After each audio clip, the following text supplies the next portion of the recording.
اس نبی نے مانگا، اللہ پاک نے فرمایا میرے محبوب اگر آپ چاہیں تو میں آپ کے منہ مبارک کے لعاب کو سونا بنا دوں۔ اس نبی نے مانگا، کالی کملی والی ذات نے مانگا، شہنشاہ کائنات نے مانگا، اور یوں کہہ کر کے مانگا الہی تیرا دین کمزور ہے، تیرا اسلام کمزور ہے، صاحب کے بیٹے کو میرا ساتھی بنا دے، تیرے دین میں جان پڑ جائے گی۔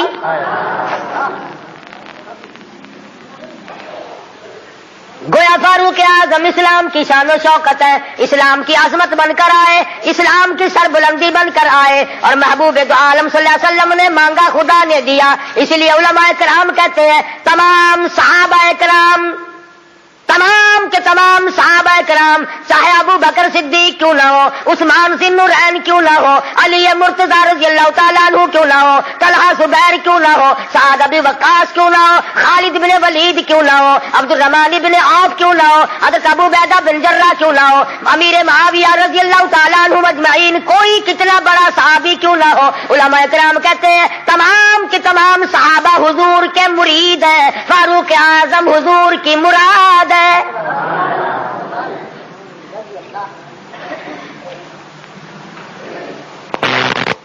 نقطوں سے شان کا پتہ چلتا ہے۔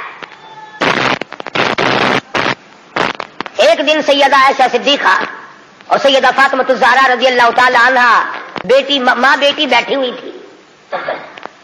آج ہماری عورتیں تو دنیاوی ضروریات کی گپیں ماریں گی، تیرا سوٹ کیسا، میرے جوتے کیسے، تیری چوڑیاں کیسی، تیرا زیور کیسا، تیرا خامن کیسا، تجھے کتنا خرچہ ملتا ہے۔ نبی کریم صلی اللہ علیہ وسلم کے گھرانے کا حال دیکھو، سیدہ فاطمہ الزہرا اور سیدہ عائشہ صدیقہ میں گفتگو چل پڑی۔ فاطمہ الزہرا رضی اللہ تعالیٰ عنہ فرمانے لگی امی جان میرا درجہ بڑا ہے، میں نبی کی بیٹی ہوں، آپ صحابی کی بیٹی ہیں، میں نبی کی بیٹی ہوں بلکہ امام الانبیاء کی بیٹی ہوں، شہنشاہ کائنات صلی اللہ علیہ وسلم کی بیٹی ہوں، آپ ابو بکر صدیق کی بیٹی ہیں۔ ذہانت تو دیکھیے، علم تو دیکھیے عائشہ صدیقہ رضی اللہ تعالی عنہا کا، خدا کی قسم جس کو خدا کے سلام آئے، جن کو جبریل کے سلام آئے، حضور جن کی جھولی میں ہو تو قرآن اترے۔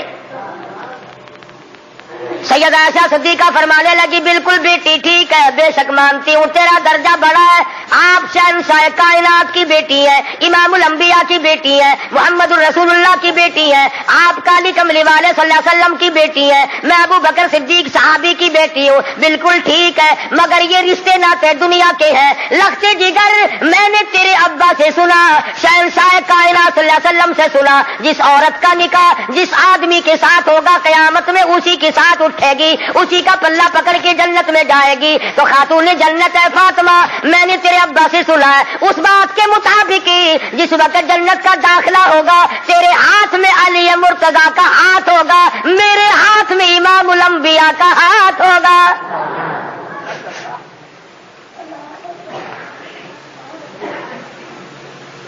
میں اپنے خامن کے ساتھ جنت میں جاؤں گی، آپ اپنے خامن کے ساتھ جنت میں جائیں گی۔ تو ان حضرات کے یہاں تو گفتگو بھی اس قسم کی تھی۔ فاروق اعظم رضی اللہ تعالی عنہ آپ صلی اللہ علیہ وسلم کی مراد مانگ کے لیا، ایسے وقت میں مانگا جب مسلمان پریشان تھے، مسلمانوں کو اپنا ایمان اظہار کرنے کا موقع نہیں تھا، مخفی اسلام رکھتے تھے۔ یہ اسلام کا شیر آیا، بہادر آیا تو تمام صحابہ کرام، بعض نے لکھا ہے جس دن فاروق اعظم مسلمان ہوئے اللہ کی دھرتی پہ آسمان کے نیچے کل 14 مسلمان تھے، اور ایک روایت یہ ہے کہ 39 مرد عورت پہلے تھے، 40 میں فاروق اعظم ہے، پھر بھی لمبی چوڑی کوئی بات نہیں، اور ایمان لانے کا سبب بھی بڑا عجیب بنا ہے، کفر میں بڑے پکے تھے، پکا آدمی ہر جگہ پکا ہوتا ہے، ڈھیلا آدمی ہر جگہ ڈھیلا ہوتا ہے۔ حضور صلی اللہ علیہ وسلم کے بارے میں خیال ہوا کہ یہ شاعر ہے، قرآن کریم پڑھتے ہوئے سنا، تردید ہوتی چلی گئی، کفار سارے مکہ اکٹھے ہوئے، کہنے لگے نبی کی تحریک کو ختم کرو، نبوت کو قتل کر دو، امام الانبیاء صلی اللہ علیہ وسلم کو قتل کر ڈالو، یہ تحریک ختم ہو جائے گی، دین ختم ہو جائے گا، اسلام ختم ہو جائے گا۔ مشورہ ہوا آپس میں بیٹھ کر اس کام کو کون کرے؟ سارے مکے والوں نے اتفاق کیا خطاب کا بیٹا کر سکتا ہے۔ پتا چلا کہ کافر بھی بڑا بہادر شمار کرتے تھے، اپنے ذمے لے لیا، تلوار لی، چل پڑے قتل کے پروگرام سے، ارادے سے۔ صحابی راستے میں ملے، انہوں نے تیور بدلے ہوئے دیکھے تو گھر کا راستہ پھیر دیا، کہا کہ تیری بہن اور بہنوئی دونوں مسلمان ہو چکے ہیں، تمہارے گھر میں دین داخل ہو چکا ہے۔ اسی وقت طبیعت میں مزید جلال آ گیا، میرے گھر میں دین آ گیا، ایمان آ گیا، اسلام آ گیا۔ دروازے پہ جا کے دستک دی، دروازہ زور سے کھٹکھٹایا، بہن سمجھ گئی میرا بھائی آ گیا جو ابھی کفر میں ڈوبا ہوا ہے۔ صحابی قرآن کریم پڑھا رہا ہے، میاں بیوی کو یاد کرا رہا ہے۔ آج میاں بیوی تو مل کر کیا قرآن یاد کریں گے، اولاد کو قرآن کریم پڑھانے کے لیے آج کا مسلمان تیار نہیں۔ صحابی کو چھپا دیا، اندر داخل ہوئے، پوچھا تم کیا کر رہے تھے، کیا پڑھ رہے تھے؟ فوراً جواب دیا اور کہہ اٹھے تجھے کیا مطلب ہے؟ پکڑا ہے بہنوئی کو، مارا مارا، مار مار کے بے ہوش بنا دیا۔ بہن اٹھی، کہنے لگی ہے عمر آج کیا اپنی بہن کو بیوہ کرنے کا ارادہ ہے؟ اجاڑنے آئے ہو، بسے ہوئے گھر کو برباد کرنے آئے ہو۔ بہنوئی کو چھوڑ دیا، بہن کو پکڑ لیا، اتنا مارا، ناک سے خون جاری، آنکھوں سے خون جاری، منہ سے خون جاری، مارا ہے اپنے دین کی وجہ سے۔ اللہ پاک نے بہن کو توفیق دی، وہ کہنے لگی ہے عمر دل سے نکال دی یہ بات کہ مار مار کے توحید کی امانت میرے سینے سے نکال دو گے، یہ تو خون کے قطرے قطرے میں بسی ہوئی ہے، رگوں ریشوں میں بس چکی ہے، تو مارتا تھک جائے گا، میں مار کھاتی نہ تھکوں گی۔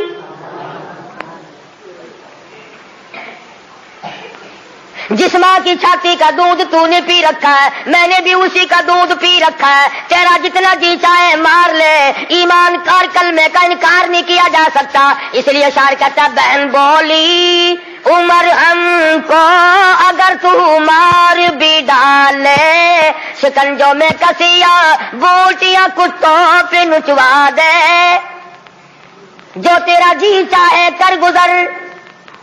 میرے ایمان کی یہ کیفیت ہے، ہم اپنے دین حق سے ہرگز پھر نہیں سکتے، بلندی معرفت کی مل گئی ہے گر نہیں سکتے،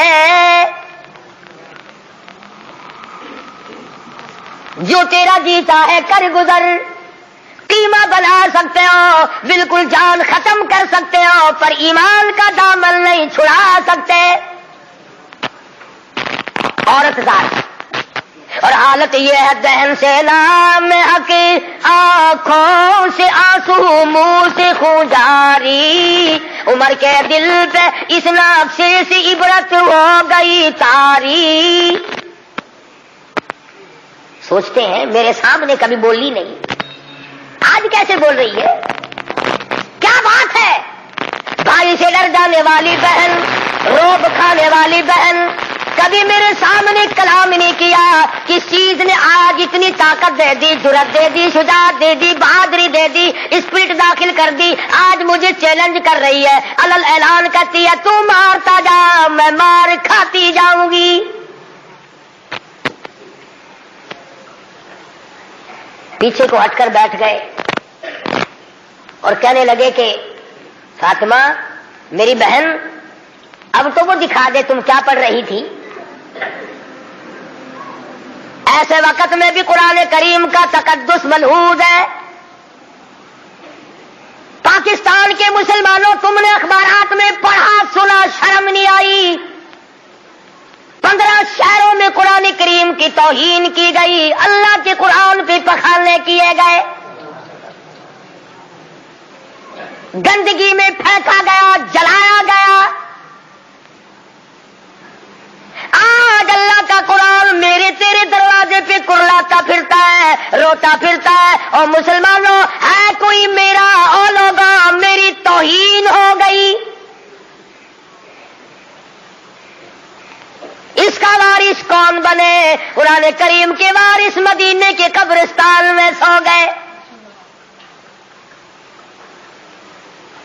فاطمہ بنت خطاب نے اس وقت میں بھی ادب کو ملحوظ رکھا، کہنے حالانکہ بال پھٹے ہوئے ہیں، کپڑے پھٹے ہوئے ہیں، خون تھوک رہی ہے، خامد بے ہوش پڑا ہے، ایسی حالت میں بھی کہتی ہے میں تجھے دکھا تو دیتی مگر تو کافر پلیت ہے۔ قرآن کریم میرے اللہ میاں کا مقدس کلام ہے۔ عورت ذات ہو کر ایسے وقت میں بھی بالکل پرواہ نہ کی۔ آج ہم قرآن مجید کی جھوٹی قسمیں کھانے کے لیے تیار ہیں، اس کو تعویذ گنجوں میں استعمال کرنے کو تیار ہیں، مر جائے کوئی میت کی بغل میں رکھ کر قبر تک لے جانے کا مشغلہ بنا لیں گے، اور قرآن کریم کے وارث کہاں گئے؟ قرآن کریم کے مالک کہاں چلے گئے؟ جو یوں پوچھے بے ادبی کرنے والوں تم کون ہو؟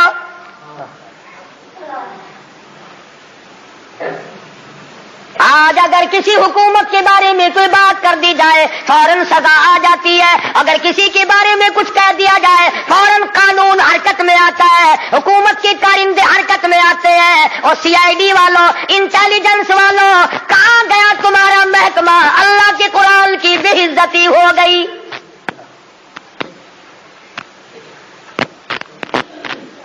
جاؤ فاطمہ بنت خطاب کی قبر سے جا کے پوچھو، لہو تھوک رہی ہے، خامد بے ہوش پڑا ہے، بھائی نے سر کے بال پکڑ کے مارا ہے۔ اور ایک اور اندازہ لگاؤ، ایک کو مارنے والا غیر ہو، رب ذوالجلال کی قسم یہ فاطمہ بنت خطاب کے جگر سے پوچھو، مارنے والا بھائی ہے، مار کھانے والی بہن ہے۔ چوری نہیں کی، ڈاکہ نہیں مارا، گناہ کوئی نہیں کیا، قصور کوئی نہیں کیا، قرآن کریم کیوں پڑھتی ہے؟ کہنے لگی میں تمہیں دکھا تو دیتی مگر تو ابھی کافر پلیت ہے، وہ میرے اللہ کا کلام پاکیزہ ہے، پاک ہے، وہ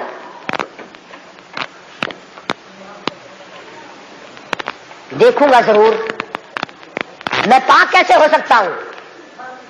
کہنے لگی پانی لاتی ہوں۔ اندازہ لگاؤ، قربان جاؤں فاطمہ بنت خطاب، تیری ایک ایک ادا پہ روتی جاتی ہے، خون تھوک رہی ہے، پانی لا رہی ہے، اور پانی لا کر کے بھائی کے اوپر پانی ڈالتی جاتی ہے، خون بھی تھوک رہی ہے، آنسو بہا رہی ہے، اور آسمان کی طرف چہرہ اٹھا کر یوں چپکے سے جھولی پھیلا دی، الہی باہر کو میں دھو رہی ہوں، اندر کو تو پاک کر دے۔ باہر پانی ڈالنا میرا کام ہے، اندر کو صاف کر دینا یہ تو تیرا کام ہے۔ غسل کرا دیا، قرآن کریم کا ورقہ ہاتھ میں دے دیا۔ تم سارا قرآن کریم پڑھتے ہو، سنتے ہو، مگر مردوں کے لیے آج عدالت میں قرآن کریم کے لیے جگہ کوئی نہیں، کچہری میں جگہ کوئی نہیں، مارکیٹ میں جگہ کوئی نہیں، محلے میں جگہ کوئی نہیں، میری تیری شادی میں قرآن کریم کا پوچھنے والا کوئی نہیں، ایوان صدر میں پوچھنے والا کوئی نہیں، کسی معاملے میں قرآن کے جاننے ماننے والا کوئی نہیں۔ ادھر آ، فاروق اعظم نے ایک آیت پڑھی، صرف ایک آیت پڑھی، ادھر حضور صلی اللہ علیہ وسلم کی جھولی پھیلی ہوئی ہے، ادھر فاطمہ بنت خطاب کے آنسو ہیں۔ ایک آیت پڑھنے کے بعد فوراً پکار اٹھے، اے میری بہن مجھے بھی یہ دولت ملنی چاہیے جو دولت تجھے ملی۔ اور فرماتے ہیں فاطمہ میں گستاخی کے ارادے سے چلا تھا، قتل کے ارادے سے چلا تھا، اب میرے گلے میں رسی ڈال کر مجھے گلیوں میں سے گھسیٹ کے دربار رسالت میں لے کے جا۔ سجدہ شکر کیا بہن نے، الہی تیرا شکر ہے میرے بھائی کو ہدایت ہو گئی، میں اپنی ماں بھول گئی، میں اپنی اپنا دکھ بھول گئی، اپنی پریشانی بھول گئی، زخموں کو بھول گئی. اے میرے اللہ تیرا لاکھ لاکھ شکر ہے میرے بھائی کو اسلام کی دولت مل گئی. دربار رسالت میں سب قید صلی اللہ علیہ وسلم میں حاضر ہوئے، اسلام سے مشرب اسلام ہوئے. حضور صلی اللہ علیہ وسلم نے وضو فرمایا، نماز کی نیت باندھنے لگے. فاروق اعظم نے پوچھا کیا کرو گے؟ کہ نماز پڑھوں گا. عرض کیا نماز کیا چیز ہے؟ فرمایا میرے اللہ کا حکم ہے، میرے اللہ کی یاد ہے، عبادت ہے. کہا تھا نا آخر فاروق ہلکی سے تو نہیں مانگی تھی کالی کملی والے نے صلی اللہ علیہ وسلم. بہادر بول اٹھا میرے آقا، وہ دن گئے جب آپ کوٹڑی میں نماز پڑھا کرتے تھے، چھپ چھپ کر نماز پڑھا کرتے تھے. یہ آج سے پہلے کی باتیں تھی. ساری دنیا حرم میں عبادت کرے، بیت اللہ میں عبادت کرے، آپ کوٹڑی میں نماز ادا کرے کیوں؟ اسی وقت چلو بیت اللہ میں نماز ہوگی.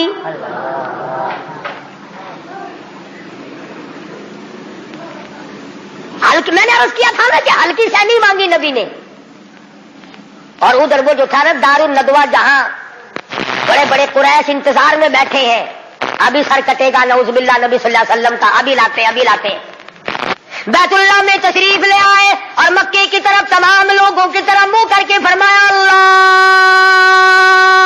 اکبر. وہ سارے کمیٹی کے ممبر، مرد عورت بچے دوڑے لوگ، کام بن گیا.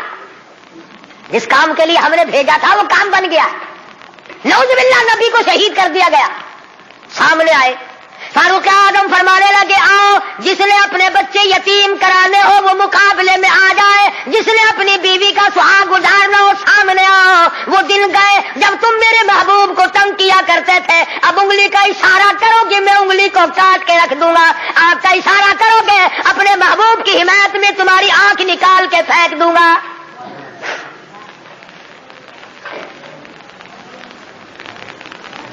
خطاب کے بیٹے تجھے تو ہم نے سر لینے کے لیے بھیجا تھا. کہنے لگا ایسا ہی سودا ہوا کرتا ہے، سر لینے آیا تھا مگر سر دے بیٹھا ہوں. فاروق اعظم مسلمان ہو گئے، قریش سارے مایوس ہو گئے. لو بھی اب خیر نہیں، اب معاملہ بگڑ گیا. پروردگار عالم نے وہ شان بخشی. حضور صلی اللہ علیہ وسلم فرماتے ہیں اے عمر، جس گلی سے تو نکل جائے، جس بازار سے تو نکل جائے، اس بازار میں شیطان داخل ہونے کی جرت نہیں کرتا. اور یوں فرمایا اگر میرے بعد نبوت کا دروازہ کھلا ہوتا اور ختم نبوت کا تاج میرے سر پہ نہ ہوتا تو میرے بعد تجھے نبی بنایا جاتا. اور پھر سیدہ حفصہ رضی اللہ تعالی عنہا فاروق اعظم کی بیٹی ہے، حضور صلی اللہ علیہ وسلم کی گھر والی ہے. فاروق اعظم حضور صلی اللہ علیہ وسلم کے سسر ہیں. کیا نظارے آئے ہوں گے جس وقت فاروق اعظم کے دروازے پہ کالی کملی والے دلہا بن کر آئے. جس کا داماد امام الانبیاء ہو، کیا کہنا اس کی عظمتوں کا. اور پھر تمام صحابہ کرام میں جلیل القدر مرتبہ، عظیم مرتبہ، اس طرح سے زندگی گزاری. ایک یہودی اور ایک منافق کے درمیان جھگڑا ہوا تلوار پہ. وہ کہتا تھا میری ہے، مسلمان تو نہیں تھا، منافق تھا، وہ کہتا تھا میری ہے. جناب رسول کریم صلی اللہ علیہ وسلم نے فیصلہ فرمایا کہ یہودی کی تلوار ہے، تیرے پاس شاہد نہیں، گواہ نہیں. منافق جانتا تھا کہ فاروق اعظم تیز مزاج آدمی ہے. فاروق اعظم کے پاس آیا اور کہنے لگا کہ میرا اور اس یہودی کا جھگڑا ہے، فیصلہ کریں آپ. تلوار پہ جھگڑا ہے ہمارا، یہ کہتا میری ہے اور میں کہتا ہوں میری ہے.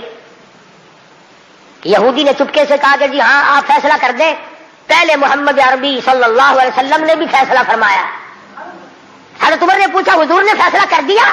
کہ جی ہاں حضور نے میرے حق میں فیصلہ کیا. یہودی کہنے لگا. اور فاروق اعظم نے اس منافق سے پوچھا کیوں تو کیوں آیا یہاں؟ کہنے لگا جی میں تو آپ سے فیصلہ کراؤں گا. انہوں نے تو اپنے آدمی کی بھی پاسداری نہیں کی. دیکھو نا یہ تو یہودی ہے، کافر ہے، اس کو تلوار دے دی. کہ اچھا تو حضور کے بعد مجھ سے فیصلہ کرانے آیا ہے؟ کہ جی ہاں میں تو آپ سے کراؤں گا. دیکھو نا آپ اتنے غیرت والے آدمی ہیں. کہ اچھا اچھا ماشاءاللہ تشریف رکھو ابھی فیصلہ کر دیتا ہوں. منافق نے سمجھا کوئی رجسٹر اٹھانے گئے ہیں، فاروق اعظم اندر سے تلوار لے آئے اور تلوار لاتے ہی منافق کی گردن پہ ماری، اڑا کے رکھ دی. فرمایا جو میرے آقا کا فیصلہ نہیں مانتا میرے پاس دوبارہ فیصلہ کرانے آئے گا اس کے لیے میرے پاس یہ فیصلہ ہے. اڑا دی. میرے تیرے ورگا ہوں نا اوشی جیڑا کچھ آدھا اپنی زبان گندی کریں گا پہ تو کو کیا. صحابہ رسول کو تبرہ کرے اپنی زبان گندا کردہ کھڑا اپنی زبان بکدا پیا تیرا کیا بگڑتا ہے. اور میں آدھا تیری دھی کو مندہ کڈھے وال اپنی زبان گندی کرتا ہے تینوں غیرت دا جوش کیوں آندا ہے. تجھے بہن کی گالی دے پھر بھی تو زبان گندی ہے، تجھے بیٹی کی گالی دے دے پھر بھی تو زبان گندی ہے، تجھے ماں کی گالی نکال دے پھر بھی زبان گندی ہے. تو قتل کر دیتا ہے قتل ہو جاتا ہے ہوش کھو بیٹھتا ہے غیرت کا مارا. اور رب ذوالجلال کی قسم میری تمہاری کروڑوں بیٹیوں کی آبرو قربان کر دوں سیدہ عائشہ صدیقہ کے جوتے مبارک پہ.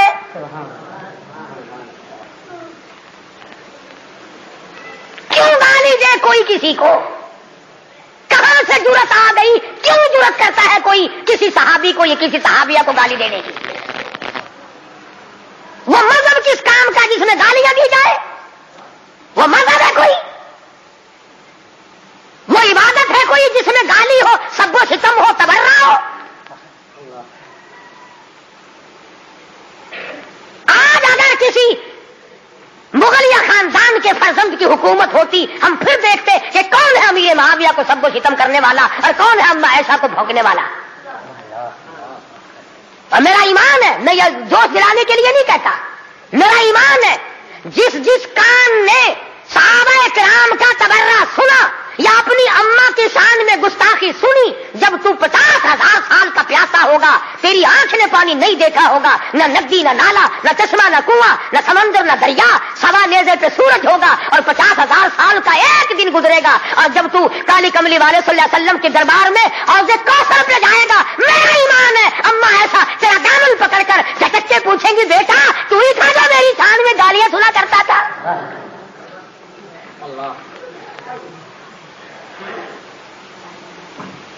تماشا نہیں ہے، دین ہے دین.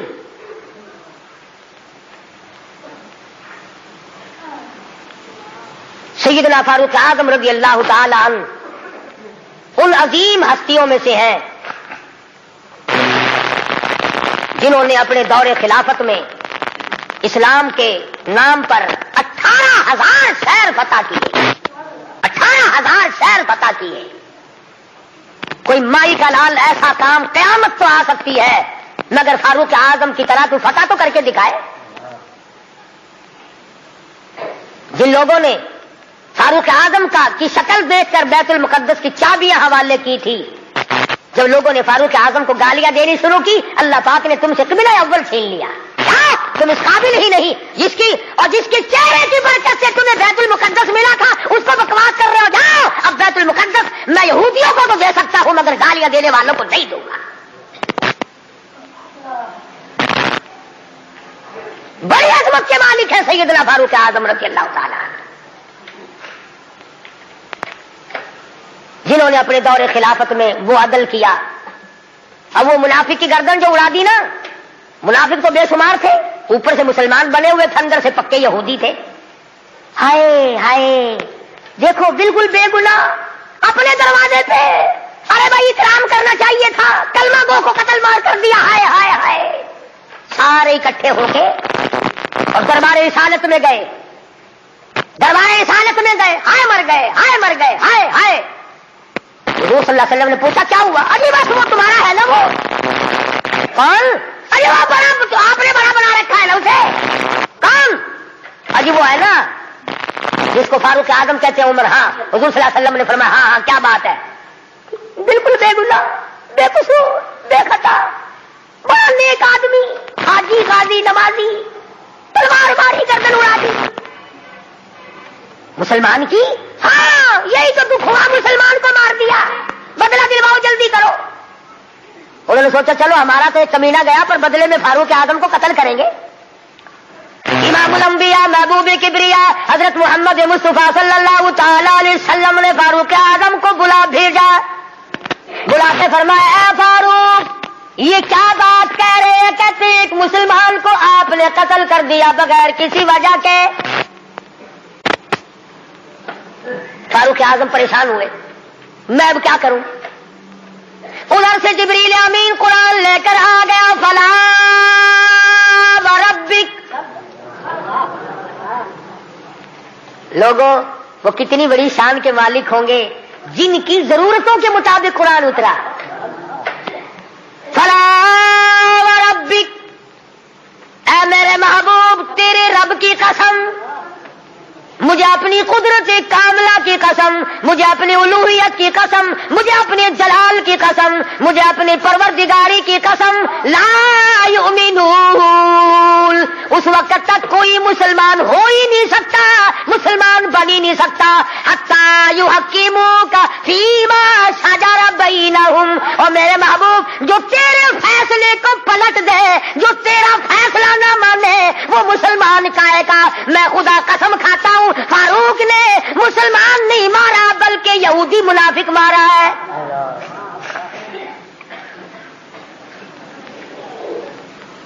جب قرآن کریم آ گیا بڑے بھاگے وہاں سے کپڑے جھاڑتے ہوئے کہنے لگے توبہ توبہ, اس کی تو آسمانوں تک بات جاتی ہے, آسمانوں تک.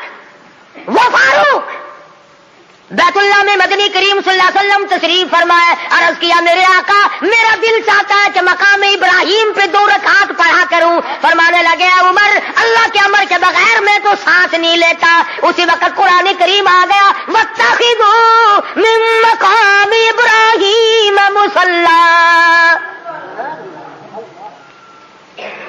17 مقام ایسے ہیں, یاد کر لیا کرو کوئی بات. پیسے تو تمہارے بڑے یاد رہتے ہیں, میرے بینک میں کتنے ہیں, فلاں سے کتنے لینے ہیں, مسئلے یاد نہیں رہتے. 17 مقام ایسے ہیں جو فاروق اعظم نے فرش پہ چاہا, میرے اللہ نے عرش پہ وہی چاہا. فاروق کی تمنا کے مطابق قرآن اترا. پردے کے مسئلے میں, بدر کے قیدیوں کے مسئلے میں, مقام ابراہیم پر نماز کے مسئلے میں, منافق کے قتل کے مسئلے میں, کتنی مقامات آتے ہیں قرآن کریم میں جو فاروق اعظم نے خدا کی زمین پہ چاہا, اللہ نے اسی کو پسند کر کے عرش پہ چاہا. اتنا بڑا آدمی ہے جس کی چاہت عرش والے سے مل جائے. اور پھر ساری زندگی انصاف کیا, اس قسم کا عدل کیا, اس قسم کا انصاف کیا کہ دنیا شاہد ہے. اولاد کی تربیت کی ہے, اپنی اولاد کو سنبھالا ہے. حکومت ہے فاروق اعظم کی رضی اللہ تعالیٰ عنہ. چھوٹا سا آپ کا پوتا کھڑا ہے ابو موسیٰ عشری سب کہو رضی اللہ تعالیٰ عنہ. حضور صلی اللہ علیہ وسلم کا ایک صحابی ہے, اس نے بیت المال میں یعنی سٹور میں خزانے والے کمرے میں جھاڑو دی. وہاں سے 1 درہم ملا مٹی میں سے, کوڑے کباڑ میں سے چونی مل گئی. ابو موسیٰ عشری نے فاروق اعظم کا ننھا سا چھوٹا سا پوتا کھڑا ہوا تھا اس کے ہاتھ پہ رکھ دیا. بچہ ہے, کوئی شے لے لے گا, کوئی مالک تو نہیں اس کا, یہ تو گرا پڑا ملا ہے, کوڑے کرکٹ میں سے ملا ہے, اس کمرے میں سے ملا جہاں مسلمانوں کا خزانہ ہوتا تھا. پوتا دادا کے پاس چلا گیا. فاروق اعظم نے جب بات کی تو پتا چلا بچے کے کچھ منہ میں ہے. فرمایا بیٹا منہ میں کیا ہے؟ عرض کیا دادا جان پیسہ ہے. کہاں سے آ گیا؟ ابو موسیٰ عشری نے دیا. نکال کے دیکھا تو 1 درہم. خوش نہیں ہوئے, میرے پوتے کے ساتھ محبت کی ہے, خوش نہیں ہوئے. بلایا ابو موسیٰ عشری کو اور فرمایا ابو موسیٰ اس اللہ کی دھرتی پہ آسمان کے نیچے تجھے میری اولاد سے زیادہ کوئی ذلیل نظر نہیں آیا. قوم کا پیسہ بغیر تقسیم ہوا پیسہ, بیت المال کا ٹکا تو نے میرے بچے کو کیوں دیا؟ یوں تربیت کی ہے فاروق اعظم نے اپنی اولاد کی. آج ہم گڑپ سڑپ مل جائے صحیح اولاد کا کھاتا پورا ہی پورا کرنا ہے. پھر وہ فاروق جس کا آخری وقت آیا تو نماز میں, کوئی ایکسیڈنٹ میں مرے گا, کوئی آپریشن روم میں مرے گا, کوئی بیوی بچوں کے سامنے تڑپ تڑپ کے مرے گا. فاروق اعظم کو چھڑا مارا گیا فجر کی نماز میں, بے ہوش ہو کر گر پڑے. اس کے بعد اپنے لگتے جگر حضرت عبداللہ کو بلوایا رضی اللہ تعالیٰ اور فرمایا بیٹا جا سیدہ عائشہ صدیقہ کے پاس چلا جا اور جا کر میرے لیے ایک بھیک مانگ لا، اور جا کر کے بھیک مانگ۔ عائشہ صدیقہ مالکہ ہے اس حجرے کی جس حجرے میں محمد عربی صلی اللہ علیہ وسلم دفن ہے، ابو بکر صدیق دفن ہے، ایک قبر کی جگہ ہے۔ عائشہ صدیقہ سے جا کر میرے لیے بھیک مانگ کے آ، اور جا کے یوں کہنا ہے چھپائے مکفن میں آج عمر، اور سوالی آپ سے ہے سر بسر، اس کو بس اجازت دیجیے تاکہ قدموں میں نبی کے جا بچھے، اجازت دے دو اللہ واسطے بھیک مانگتا ہوں۔ اور آج میری یہ حالت ہے، پیش یہ مولا کا ہے اتنا خیال، اور کانپتا ہے عمر کا بس بال بال۔ رو رہے ہیں فاروق اعظم، فرماتے ہیں دیکھیے آج جالا اس کی حضور، کیسے آوے پیشوا رب غفور، نہ معلوم کیا بنے گی۔ حضرت عبداللہ بن عمر رضی اللہ تعالیٰ اما عائشہ صدیقہ رضی اللہ تعالیٰ عنہ کی خدمت میں گئے، قبر کی جگہ مانگی، ابا جان نے بھیک مانگ رہے ہیں، فرمانے لگی میں نے اپنے لیے رکھی تھی، مجھے اس کے بدلے میں قیامت تو آ سکتی ہے مگر ایسی جگہ نہ ملے گی۔ واہ عائشہ صدیقہ تم نے اچھا صدقہ کیا، تاریخ کو شرمندہ کر دیا۔ ارے 4 پیسے اللہ نام پہ دو گے تمہیں امید اور مل جائیں گے، کپڑا دو گے تمہیں امید اور مل جائے گا، کھانا دو گے تمہیں امید اور مل جائے گا، مکان دکان دو گے تمہیں اور مل جائیں گے، لیکن ایسا صدیقہ جانتی ہے نہ اور نبی آئے نہ ایسا حجرہ بنے، یہ تو جنت کا ٹکڑا ہے۔ ایسا صدیقہ کو پتا ہے کہ یہ وہ زمین ہے، زمین کے وہ ذرے جو حضور صلی اللہ علیہ وسلم کے جسم اقدس کو لگے ہوئے ہیں، ان کا درجہ عرش عظیم سے بلند ہے۔ مگر اب میں ایسا فرماتی ہے رضی اللہ تعالیٰ عنہ کہ کوئی اور ہوتا تو میں انکار کر دیتی، فاروق کو انکار کرتے شرم آتی ہے، میرے محبوب نے اللہ سے مانگ کے لیا تھا، جہاں میرا اللہ مالک ہے میں نے دے دی۔ جب واپس آئے حضرت عبداللہ بن عمر، ادب دیکھو، فرمایا مجھے اٹھا کے بٹھاؤ، اما ایسا کا جواب لیٹ کر سننا بے ادبی سمجھتا ہوں۔ اٹھا کے بٹھایا، بتایا کہ اجازت مل گئی، رونے لگے۔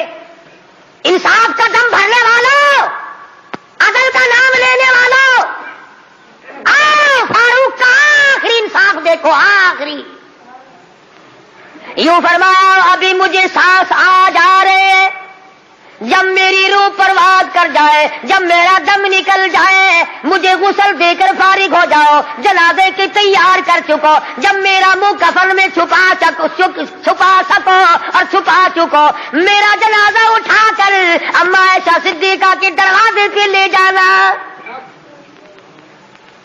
کیوں؟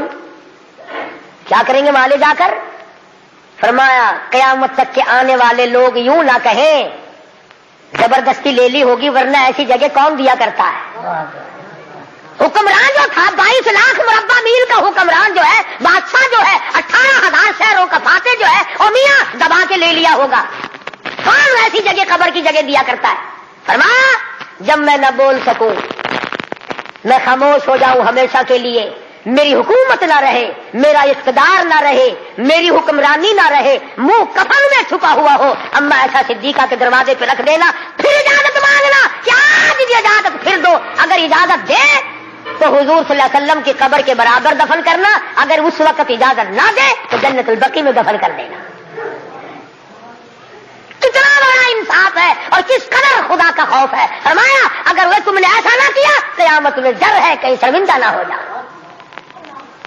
جس نے ساری رات لوگوں کی چوکیداری کی،